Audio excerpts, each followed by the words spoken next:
ইসলামে ইকুয়ালিটি তো বিশ্বাস করে না, ইকুইটি বিশ্বাস করে। সংবিধান কিন্তু একটা দর্শন। যেই দর্শন দ্বারা আমাদের দেশ পরিচালিত হবে সেটাই একটা সংবিধান। রাষ্ট্র চালানোর ক্ষেত্রে অবদান কার থাকবে? মানবাধিকার এটা এখন ফর এক্সাম্পল আমাদেরকে যদি বলেন আপনি মানবাধিকারে বিশ্বাস করেন কিনা, সবাই তো বলবে বিশ্বাস করে, কিন্তু এখানে যে দার্শনিক খেলা আছে এটা এটা ধরতে হবে। কাজে আমরা সংবিধানে কি দিব সেটা আমাদের ওয়ার্ড বাই ওয়ার্ড আমাদের অ্যানালাইসিস করতে হবে এবং বুঝতে হবে যে কোন দর্শন এখানে পুশ করা হচ্ছে। আজকে আমি সংবিধান নিয়ে কিছু কথা বলতে চাই। সংবিধান নিয়ে আমাদের এখন সতর্ক হওয়ার সময়। সংবিধান নিয়ে সামনে সমস্যা হতে পারে। এখন প্রথম প্রশ্ন হচ্ছে, সংবিধান কি জিনিস? সংবিধান কি জিনিস এটাই কিন্তু আমরা ক্লিয়ার না। সংবিধান প্রাইমারিলি একটা ফিলোসফিক্যাল টেক্সট। সংবিধান কিন্তু একটা দর্শন। যেই দর্শন দ্বারা আমাদের দেশ পরিচালিত হবে সেটাই একটা সংবিধান। এটার ভিতরে লিগ্যাল এলিমেন্ট আছে, বাট প্রাইমারিলি সংবিধান হচ্ছে আ ফিলোসফিক্যাল টেক্সট। এখন এই যে দেখেন সংবিধানে আছে fundamental principal, socialism, democracy, secularism, এগুলি কিন্তু সবই ফিলোসফিক্যাল পয়েন্ট। সোশ্যালিজম ফিলোসফি, গণতন্ত্র ফিলোসফি, সেকুলারিজম ফিলোসফি। এখন সংবিধান যে সংস্কার করার প্রক্রিয়া চালু হয়েছে সেখানে আমাদের খুব সতর্ক থাকতে হবে, কারণ আমরা যদি দর্শন না বুঝি তাহলে আমাদের অনেক কিছু সামনে সংবিধানে প্রবলেম ক্রিয়েট হবে। সংবিধানের দ্বারা আইন সৃষ্টি হয়। সংবিধান আপনার মাইকেল রস্কিন বলেছে, constitution is the yardstick by which the activities or the people are measured, of the people are measured. তার মানে সংবিধান এমন একটা জিনিস যেটা হচ্ছে মানদণ্ড, যেই মানদণ্ড দিয়ে আইন এবং জনগণকে বিচার করা হবে। তো এখন এই মানদণ্ডটা আমাদের জনগণের সাথে যায় কি না সেটা আমরা কিভাবে বুঝবো? ধরেন সেকুলারিজম, আরো যেগুলো আছে সেটা হচ্ছে ফর এক্সাম্পল সংবিধানের মধ্যে বলা আছে ইকুয়ালিটি, হিউম্যানিটি আর সোশ্যাল জাস্টিস, সাম্য, সামাজিক মর্যাদা আর ন্যায় বিচার। সমস্যাটা কোথায়? আপনি মানব, হিউম্যানিটি বলতে কি বুঝান? এইটা হয়তোবা এখন আপনি যদি ধরেন সংবিধান ক্রিয়েশনের সময় আলেমদেরকে নিয়ে আসেন, ওনাদের কাছে শুনে হয়তোবা ভালো লাগবে যে মানবতায় তো আমরা সবাই বিশ্বাসী, কিন্তু এটা যে একটা সমস্যা এটা ধরতে হবে আমাদের। মানবতা কি? মানবতার মানদণ্ড কি? এখন ধরেন যারা বাংলাদেশের আইনে এখন যাদেরকে ক্রিমিনাল বলা হয়, তারা যদি বলে ফর এক্সাম্পল সমকামী, ট্রান্সজেন্ডার, তারা যদি বলে আমরাও তো মানুষ, আমাদের মানব অধিকার আছে, তারাও তো বলে। তার মানে যখন আমরা মানব, হিউম্যানিটি বলছি, মানব অধিকার বলছি, সেই ক্ষেত্রে আমার মানব অধিকারকে ডিফাইন করতে হবে। আমি কি কি দিয়ে মানব অধিকার ডিফাইন করব? আমি বলছি ইকুয়ালিটি। ইকুয়ালিটি মানে কি? আমরা যদি বলি যে ইকুয়ালিটি, তাইলে তো কথাটা শুনতে খুব ভালো লাগে, বাট ইকুয়ালিটিতে তো কিছু প্রবলেম আছে। ফর এক্সাম্পল আমাদের ইসলামে ইকুয়ালিটি তো বিশ্বাস করে না, ইকুইটি বিশ্বাস করে। ইকুয়ালিটি ফর এক্সাম্পল আমাদের সম্পত্তির ভাগ, এটা কি সমানভাবে দেওয়া হয়? মেয়ে ছেলেদেরকে সমানভাবে দেওয়া হয় না। কিন্তু এই সরকার প্রিভিয়াস রেজিমের পরপরই কিন্তু এরকম একটা দাবি আসছে যে সমানভাবে দিতে হবে ছেলেকে আর মেয়েকে। কাজে আমরা সংবিধানে কি দিব সেটা আমাদের ওয়ার্ড বাই ওয়ার্ড আমাদের অ্যানালাইসিস করতে হবে এবং বুঝতে হবে যে কোন দর্শন এখানে পুশ করা হচ্ছে। রিসেন্টলি আমি একটা টক শোতে দেখলাম অনেকে দাবি জানাচ্ছে যে বাংলাদেশে সেকুলারিজমটা থাকতে হবে, ধর্ম নিরপেক্ষতা থাকতে হবে। এইটা কি কোনোভাবে মানা যায়? ধর্ম নিরপেক্ষতা কথাটা শুনতে সুন্দর, কিন্তু ধর্ম নিরপেক্ষতার অনেক সমস্যা আছে। মানে যারা দর্শন বুঝে তারা বুঝবে। যেমন আমি একটা এক্সাম্পল দেই। একটা বই আছে ম্যাকলিওর আর টেইলনের secularism and freedom of conscience. সেখানে তিনি বলেছেন যে a political system that replaces religion with a comprehensive secular philosophy as the foundation of its action makes all the faithful members of a religion into second class citizen. তার মানে secularism যখন থাকে তখন যারা ধর্মে বিশ্বাসী তারা সবাই সেকেন্ড ক্লাস সিটিজেন হয়ে যায়? কারণ কি? কারণ হচ্ছে citizens, since these citizens do not recognize the reasons and evaluation enshrined in the official recognized philosophy, in this case secularism. In other words, that political system replaces established religion as well as the core beliefs that define it with a secular but anti-religious moral philosophy, which in turn establishes an order of metaphysical and moral belief. যার অর্থ হচ্ছে যে আমাদের যখন সেকুলারিজমকে push করা হয় ধর্মনিরপেক্ষতা, যারা ধর্মনিরপেক্ষতার এই দর্শনে বিশ্বাসী না তাদেরকে সবাইকে সেকেন্ড ক্লাস সিটিজেনে কনভার্ট করা হয়। এবং উনি বলতে চাচ্ছেন কারণ, এটার কারণ কি, যে এইটা একটা পলিটিক্যাল সিস্টেম যে নিজেকে সুপিরিয়র দাবি করে, যে আপনার ধর্ম নিরপেক্ষতা থাকতেই হবে। এখন হোয়াট ডাজ দ্যাট মিন? আসলে এটার মানে কি? সমস্যা কোথায়? ধর্মনিরপেক্ষ ধরেন আমরা ধর্মনিরপেক্ষতা, সমস্যা কি?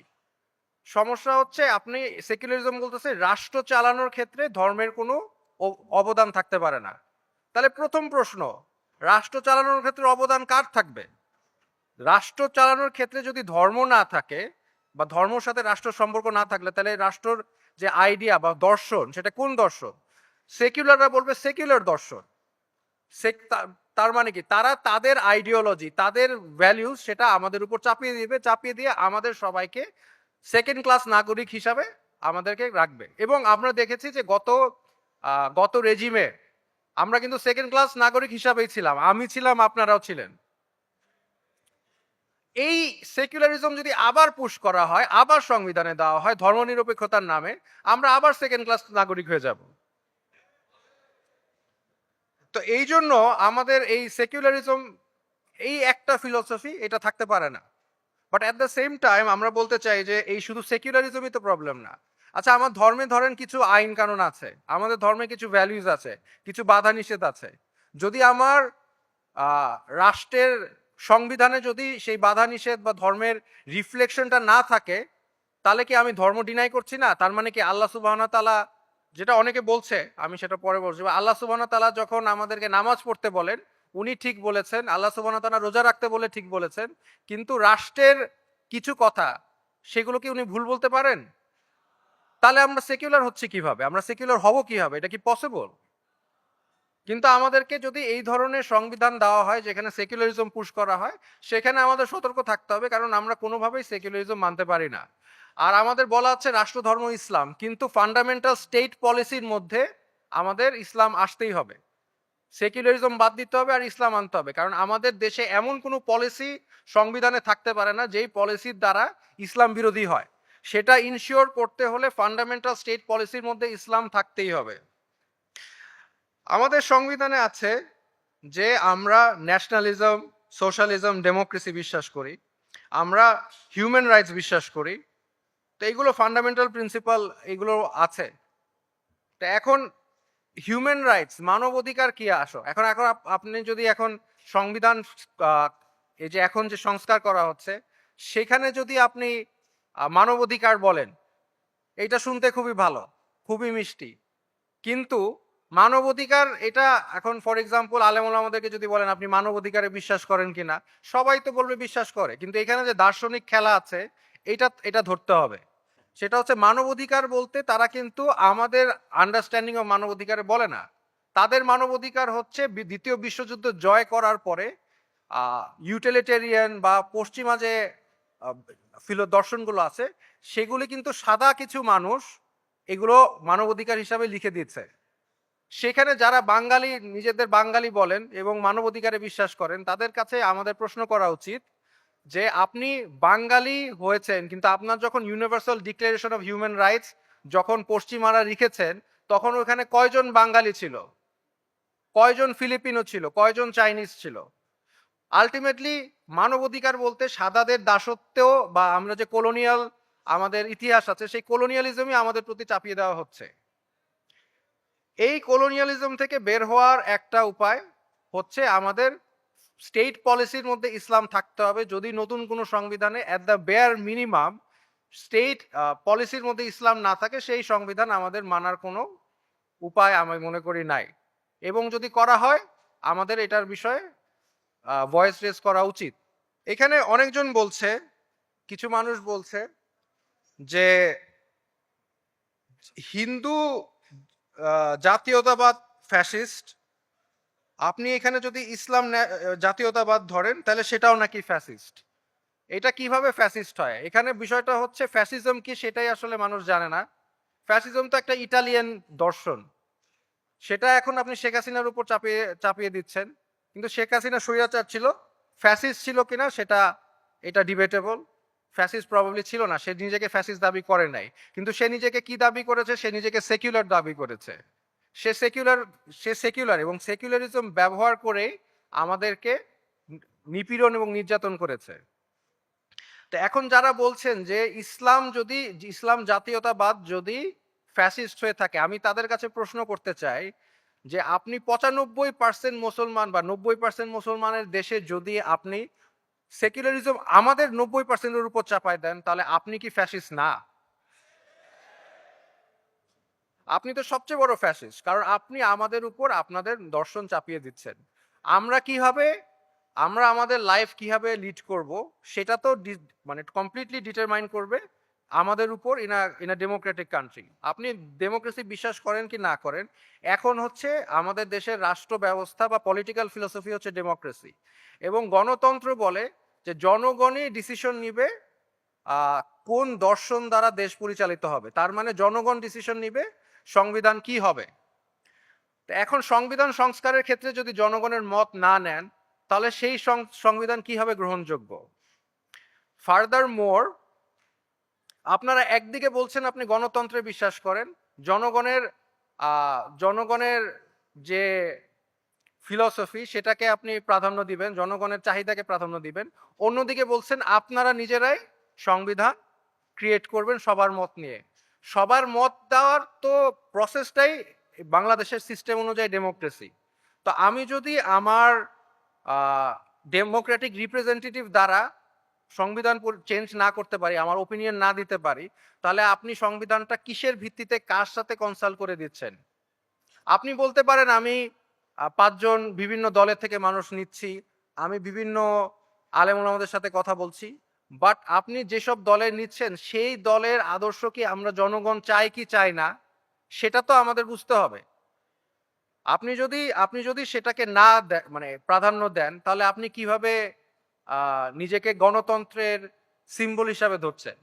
আপনি যদি সত্যিকারের গণতন্ত্রে বিশ্বাস করেন, তাহলে জনগণকে ডিসিশন বলতে দেন যে আমরা কি দর্শন দ্বারা দেশ পরিচালনা করতে চাই, আমরা কি ফিলসফি দিয়ে সংবিধানটা তৈরি করতে চাই। এটা যদি হয় তাহলে আমরা বলতে পারি যে ইসলাম আমাদের ফান্ডামেন্টাল প্রিন্সিপাল যদি না থাকে, স্টেট পলিসির মধ্যে ইসলাম যদি না থাকে, তাহলে আমরা সেই সংবিধান গ্রহণ করব না। এখন এই মুহূর্তে কি আমাদের কোনো ওয়ে আছে যেখানে আমরা সেই কথাটা বলতে পারি? এটার প্রসেসটা কি? আমরা কিভাবে এই ইনফরমেশনটা দিব? দেওয়ার কোনো তো ওয়ে নাই। তাহলে যারা নিজেদের গণতন্ত্রের হিরো দাবি করছেন, সিম্বল দাবি করছেন, তাদের এটার অ্যান্সারটা কি হবে?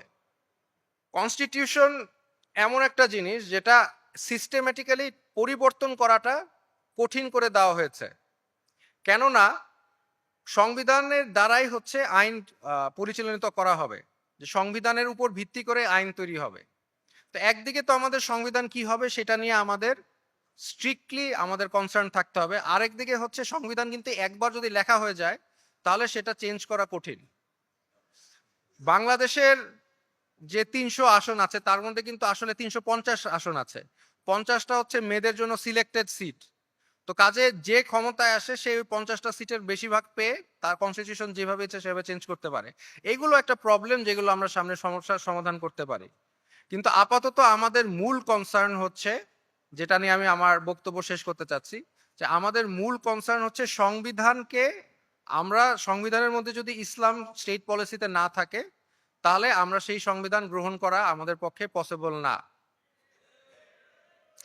আর যদি এরকম কোনো সংবিধান হয় যেখানে আপনি ফান্ডামেন্টাল স্টেট পলিসির মধ্যে ইসলাম নাই, কিংবা ইসলাম বিরোধী কোনো আদর্শ আছে, কিংবা যদি ধরেন সেকুলারিজম দিয়ে দিয়েছে, ইকুয়ালিটি দিয়ে দিয়েছে, তাহলে কি আপনারা এই বিষয় নিয়ে সোচ্চার থাকবেন? আপনারা কি মানবেন নাকি এই সংবিধান? কাজেই আমাদের এই বিষয়ে সোচ্চার থাকতে হবে। আমাদের দেখতে হবে সংবিধানের মধ্যে কোনো ইসলাম বিরোধী কিংবা আমাদের বেশিরভাগ সংখ্যাগরিষ্ঠ মানে গণতান্ত্রিকভাবে যেহেতু আমরা সংখ্যাগরিষ্ঠভাবে মানে মুসলিম, আমাদের মুসলিম হিসাবেই আমাদের সংবিধান সেটা প্রকাশ পাওয়া উচিত বা রিফ্লেক্ট করা উচিত। কাজেই আমি আবারও বলছি, এক কথা আমি বারবার রিপিট করছি যাতে আপনারা জিনিসটা বুঝেন। স্টেট পলিসির মধ্যে ইসলাম থাকতেই হবে। স্টেট পলিসির মধ্যে সেকুলারিজম থাকতে পারে না, ধর্মনিরপেক্ষতা থাকতে পারে না। Thank you. আসসালামু আলাইকুম।